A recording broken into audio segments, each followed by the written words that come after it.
नमस्कार मंडळी, मागच्या व्हिडिओमध्ये मी तुम्हाला दाखवलं होतं फ्रान्समधले एअरदे म्हणजे की एक रोड साईडला जे धाबे असतात ते कसे दिसतात.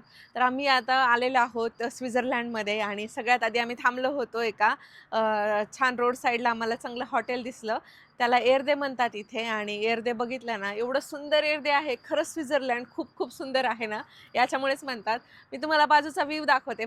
हे एअरदे आहे इथलं आणि याचा पॅनोरॅमिक व्ह्यूसाठी त्यांनी एक छान बाल्कनी बनवलेली आहे.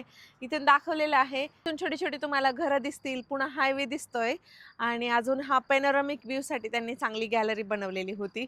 पुढे एकदम झूम केलं तर तिथे ट्रेन दिसतीये. थोडंसं जवळून बघितलं तर इथून ट्रेन चाललेली आहे एक. आणि आणि हॉटेल आहे, मी तुम्हाला आत घेऊन जाते. पण त्याआधी मला एक सांगा ना, इथे काय लिहिलेलं आहे? इथून त्यांनी लिहिलेलं आहे की बर्लिन इथून किती किलोमीटर आहे? 947 किलोमीटर जर्मनी आहे. इथून मी तुम्हाला आत घेऊन जाते. आतमध्ये काय काय दाखवते जरा. आतमध्ये जर बघितलं तर हे पूर्ण असं आहे खाली यांचा. हे पूर्ण येथील एअरदे आहे आणि यांचा व्ह्यू सुद्धा बघितला तुम्ही किती छान आहे. इथे आत आलो की लहान मुलांना थोडंसं खेळण्यासाठी जागा ठेवलेली आहे. बाहेर जर बघितलं एअरदेच्या एकदम फ्रंट साईडला तर असं आहे.